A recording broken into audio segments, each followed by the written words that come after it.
Ouagadougou la ñuy dem ca FESPACO ba tey nag Ibou Diouf waxtaanee loo xamante ne si lu fa am solo la mu aju rek nag ci archive yi maanaam la nu fa denc ci dalee ko ci projecteur jaara ko ci caméra fekki nañu ñoom taarix maanaam histoire tey nag dañu ko denc fu am solo bu ko defee ñi ñëw di ko mën a xool ak seetaan ak di ci ami tontu ci yenn ci seen i laaj duñ ci sori dañuy dem ca dëkk bu ñu naan Burkina Faso fekki fa ñaar ña ñu fa yebal muy Yaya Diallo ak Ibou Diouf.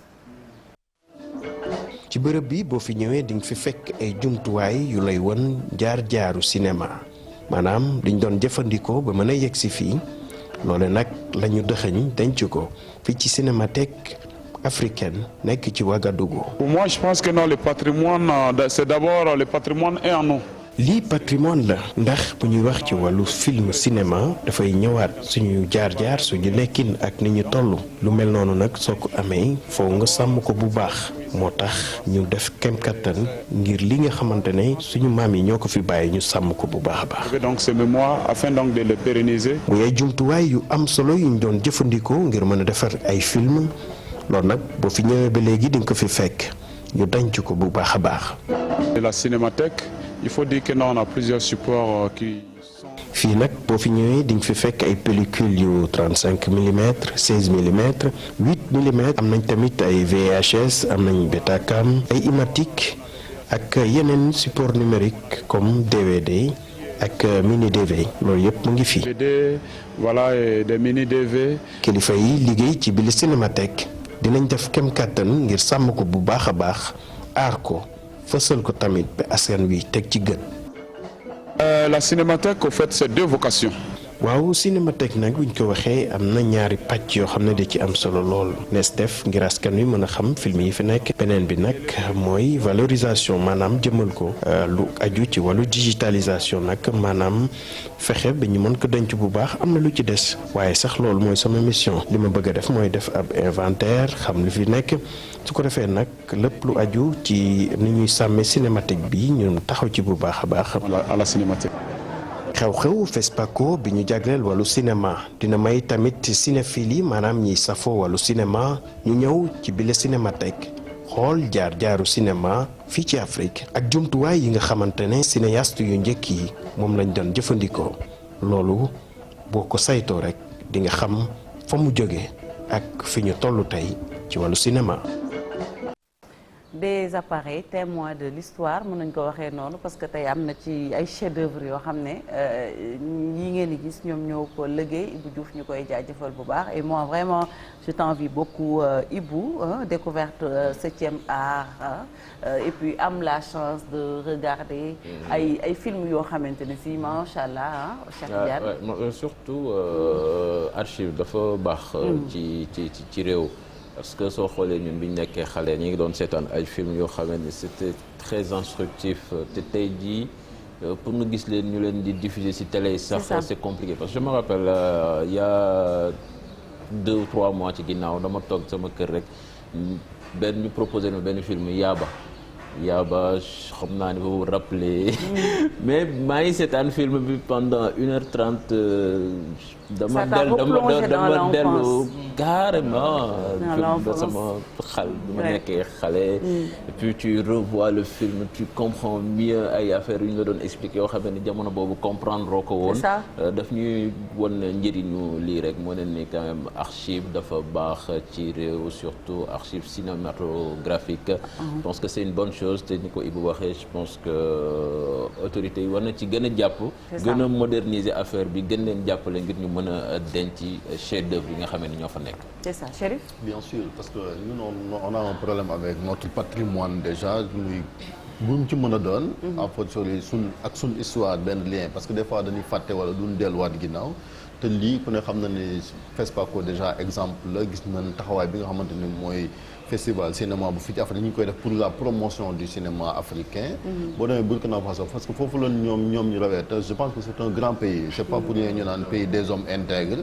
ñoom ñu am ko loore leen duñ fàtte ba ci démb rek gis nañ fa statue Alain Gomis. boo xamante ni def nañ ko fa. Ousmane Sembène boo demee hôtel am na benn hôtel boo xam ne chambre ba j'oublie le nom de l'hôtel boo demee mais moom Ousmane Sembène lañ ko tuddee muy wane kon les réalisateurs cinéastes sénégalais yi nga xamante ni am nañ taxawaay bu am solo boo demee foofu ci Burkina Faso on les célèbre fii ci Sénégal Alain Gomes jël na fi ñaari yoon étalon d'or de Yenenga c'est le seul sénégalais bu am étalon d'or de Yenenga def ko ñaari yoon commencé en 2015 bon il passe inaperçu wala nit ñi xamuñ ko bitim réew lañ ko gën a xamee bu nee ba c'est l'Afrique c'est vrai mais fii nga xamante ni ñoom moom la sigil je pense que ñoom ñoo ko waroon a gën a delloo ndukkal moo tax ñu comme ni ko Ibou defee et puis gis nañ fi bërki dem aussi suñu naatango Mamadou Thioubut Mortala war na ko xam parce que ils étaient ensemble au journal Le Quotidien waaw muy moom it taxawaay bu am solo boo xam ne ci wàllu culture muy présenté donc je pense qu'il faut qu'on aille vers ça li nga xamante ni moo ñu lii ak suñu histoire ñu bañ a dagg cordon bi parce que doomu aadama sans histoire comme ni ñu koy waxee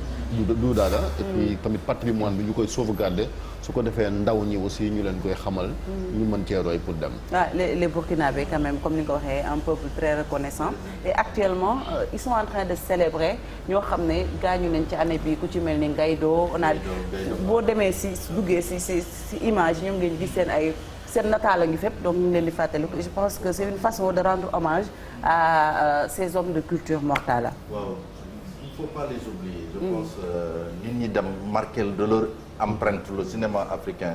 dañu war di leen fàttali. la nouvelle génération. parce que ñi ngi wax Alain Gomis. mais moom xëy na moom moo tombeeg lii. mais dafa am une grande tradition. de cinéma au Sénégal. ñu tàmbalee ko ci ñoom Djibril Diop Mame Biti.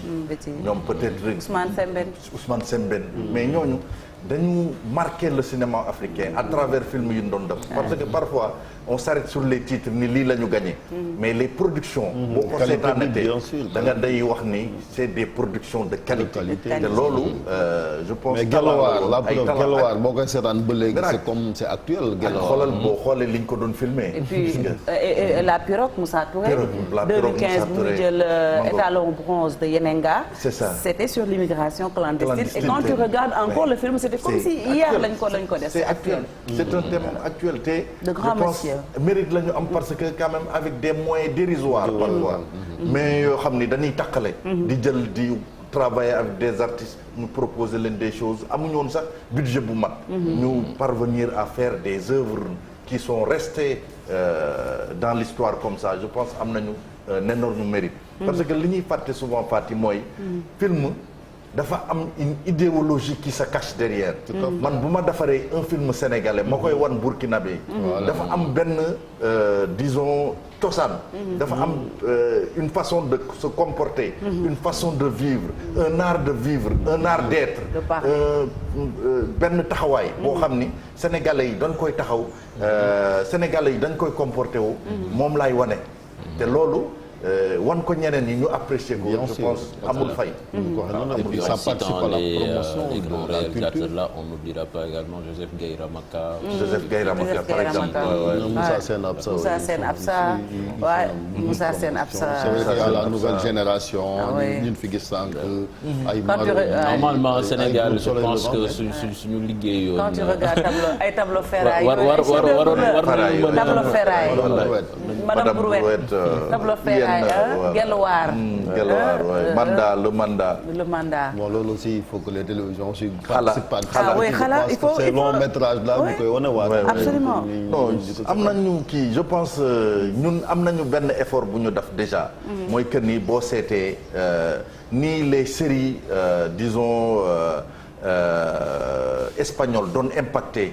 ci réew mi. ba ñuy ay novelas ak yooyu léegi impacté tul ni mu doon impacté peut-être ñi am ay télénovelas di ko seetaan mais ñi seetaan télé locale yi am nañu benn effort bu ñu def ci production locale je pense c'est bon également ñuy def le parallèle entre li fi passé woon ak li bees c'est bon ñuy regarder de bons téléfilms yoo xam ni sénégalais ñoo ko réalisé mais ñuy dellu tuuti di seetaan comme film bi Cheikh Tidiane doon seetaan par exemple je pense que mën na indi yeete lu bëri ci.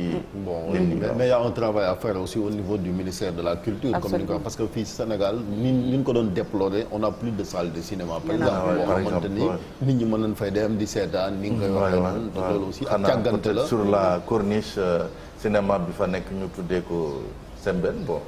boobu tànn na quoi. moom nga mën a am loolu bon c'est pas taxu ñu wax quoi mais di taxu ñu wax mooy même quartier populaire yi. waaw quartier mais amul on a tout démoli transformé en centre commercial. li ci gën a doy waar dañ ko remplacer ak ay kii évangélique wala ay centres commerciaux je pense. cinéma am na lu muy def ci nit aussi je pense ça marque pour de bon quoi. mais même ñi def tourisme je pense que léegi dañu xaw nañ ci yow tuuti parce que am na ay structures yoo xam ne boo demee dañ lay proposer benn soirée cinéma. def écran. par exemple proposer la ay films je pense que c'est une très bonne idée. mais daal li Chérif wax am na solo ñun namm nañu seetaanaat xalaat nam lañu seetaanaat Gelwaar qui reste quand même intemporel. c'est ça Gelwaar soo ko seetaanee Thierno Ndiaye Dos et son fameux discours. c'est ça ci Gelwaar waay vraiment ci wàllu gor. mu nekk voilà mi ngi am ba léegi waaw tubaab baa ngi ñuy noot ba léegi. moom sama préféré mooy Madame Brouette. Madame Brouette oulala n'est pas le seul. j'adore ce film. Madame Brouette rey na jëkkëram oulala. comme ni ñu ko waxee du am ay jeu d'acteur rek mais dafa bari ay leçons de vie même sur le plan artistique ay ko nu mu tuddati way ay chanson yu doy waar yoo xamee ni ñoo nekk da nga koy comédie musicale on dit comédie musicale Babacar Sadikh Ba ñun ñoo dëkk Ngent ñu koy profiter di jaale famille am mais un acteur de haut vol parce que xam nga nit mën na nekk ci benn liggéey mais duñ ko gis lu dul ci cinéma bi mais quelqu'un qui passait inaperçu il était bibliothécaire au lycée de Khombole il passait inaperçu mais quartier bi duñ ko gis lu dul cinéma bon ay séries yoo xam ne da ko incarné au cinéma te incarné merveilleusement parce que Madame Brouette bi moo ci nekk acteur principal par exemple mais vraiment voilà amoon talent te dimbali également les artistes parce que xam nga mën nga briller mais tu peux ne pas faire briller les autres mais moom il a beaucoup contribué à l'essor de nouveau talent à Thiès ay ñoom saa neex yi ñu ci bëri am na lu mu dugal seen loxo ci ñoom je pense voilà jarul fàtte di ko ñaan yàlla yërëm ko xare ko àjjana yal na ko yàlla yërëm xaare ko àjjana ngeen ay talent waaw Thiès moom bëri nañ ay talent et puis ak ñi ko jiitu ñëpp parce que film yi ñu nekk di wax nii rek chef d'œuvre yi ñuy wax nii wala œuvre yi ñu bëri ci ñoom génn nañ àddina Thierno Ndiaye Dos ma ko jege dans le mandat bu daaray ko ci Thierno Ndiaye Dos entre autres en tout cas ñu ngi leen di ñaanal les cheminots Ousmane Sembène c'était autre chose Ousmane Sembène moom Ousmane Sembène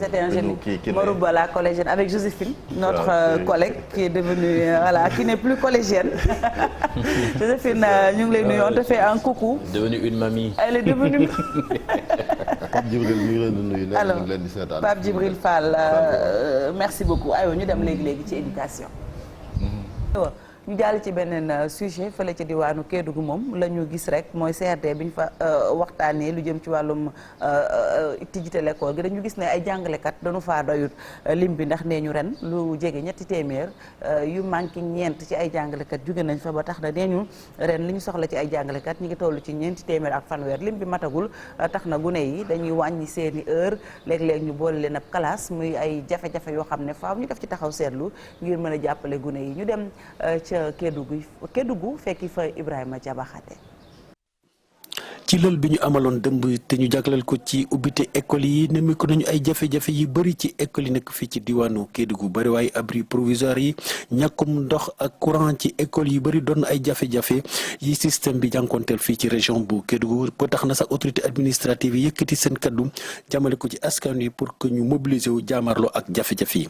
système baa ngi dox donc am nañu nag ay jafe-jafe yooyu nag la ñuy seet naka lañ koy jëlee ñun ñëpp ñu seq waxtaan ba bokk ko parce que bu leen fàtte ni dañuy wax école du milieu école de la communauté école du milieu école de la communauté du IA rek du inspecteur IF rek du directeur d'école bi du enseignant bi ñëpp la même ku nekkul AP te wëru école bi ci nga bokk donc noonu nag la ñuy sooxee ak école bi xool leen mooy jafe-jafe yu mag yi ñu yëkkati ko ànd bokk ko lijjanti ko régler ko am na yu mën a sotti fii ñu nekk dana sotti yi nga xam ne mënul sotti fii nag ca kaw lay lijjanti ko dañ ko jàllale ci na mu gën a gaawee gunge ko nag di ko suivre pour mu gën a lijjanti ko ngir ñëpp nekk si jàmm li si ëpp. yenn ci jafe-jafe yi gën a fës fii ci académie bu Kédougou mooy ñàkkum jàngalekat yi ndaxte ren nemmeeku nañu li tolloo ci 200 ak juróom-ñeent fukk ak juróom-benn enseignant la ñu jot a affecté te bëgg-bëgg enseignant ci académie bi mu ngi tolloo ci 400 ak fanweer enseignant.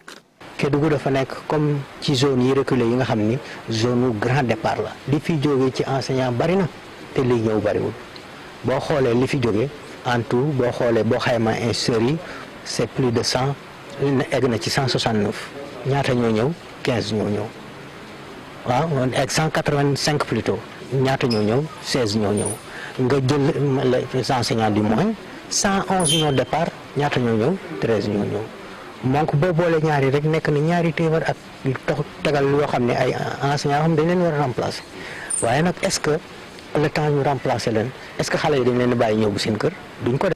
inspecteur yi nekk fale ci département bu Salémata Kédougou ak Saraya jot nañu ndigal ci autorité administrative yi pour que jàng bi door ci école yëpp fii ci région bu Kédougou. c'est vrai que bëri nañu départ mais terewul école yaa ngi dox inspecteurs yi am nañu pexe yoo xamante ni danañ xam nu ñuy defaree seeni planification ba école yi dox te loolu ñu ngi ci déjà maintenant ñu xaar nag ñi nga xam ne ñu ngi formation ñu war a génn ñu ñëw dina am lu ñu si jot suñu jotee nag ba nga xam ne dugalaat nañu defaraat nañu beneen planification ñu xool nag lan moo manqué su boobaa nag la ñuy daw dàq ko seet nu ñu koy amee pour yëpp mën a sotti.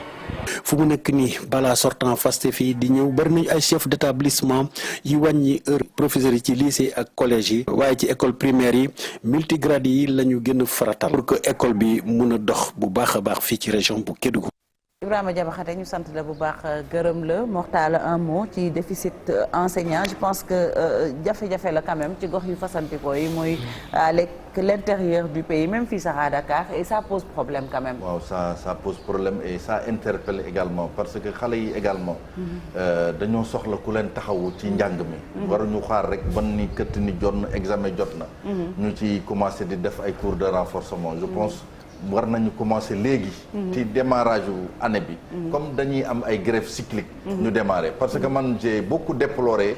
école tijji ba pare. ba léegi nii commencé guñu. am na école yoo xam ni école publique yoo xam ni ba léegi. voilà ñu ngi jéem a seet nu ñuy tàqalee pour commencer. je pense loolu quand même retard lay jur après ci examen yi. retard lay jur ci quantum horaire bi. parce que am na loo xam ne buñ ko respecté wul rek même bu élèves yi passé. ils passent avec des lacunes. c'est ça voilà te voilà. système bi yëpp lay chamboulé. ça pose problème malheureusement mënuñu continuer waxtaan parce que revue de presse jot na ça pose problème waxtu boo xam ne dañ naan enseignant dafa manqué alors que ñenn ñu génn am ay lijaasa ñi ngi fëgg seen gémmiñ ngir ñu recruter leen ci fonction publique bi donc c'est un paradoxe. non ci gestion effectivement voilà. Je pense que loolu direction ressources humaines bu ministère de l'éducation ñoo ko war a lijjanti parce que constat bi mooy les régions yi jàpp ne région reculées te loolu amul. Kédougou ak Dakar moo mën a mais boo xoolee les enseignants expérimentés d'habitude doo leen gis ci diwaan yi gën a sori yi parce que ci capitale lañu préféré nekk ay Ndakaaru Thiès pour mën a des fois xarmat wala mën a def yenn yi loolu moom moo koy waral wala ñu ne ñu ñaan ay affectation pour diverses raisons donc nag ministère bi nga xam ne moo war ressources humaines yi moo war a def ba nga xamante ni comme déséquilibre du am ci orientation jàngalekat yi fu doomu Sénégal la mën a nekk ñu fekk ko fa jàngal ko parce que ñëpp bokk yam suñ ko defee loolu lay waral moo tax Ndakaar la ngay gis professeur mat yi wala philosophie nga xam matières yi gën a jafe wala yi nga xamante ni fa la gars yi gën a néewee li ci bëri moo tax boo demee ay sociologue ngay gis ñu jàngale philosophie c'est ça loolu moom moo tax niveau bi comme ni ko Serigne Babacar Sy Mansour waxee lu am solo la niveau élèves yi di wàcc voilà c'est ça Chérif daggal nag waxtu revue de presse bi jot na aywa ñu dem léegi ci li ci yéen kaay yi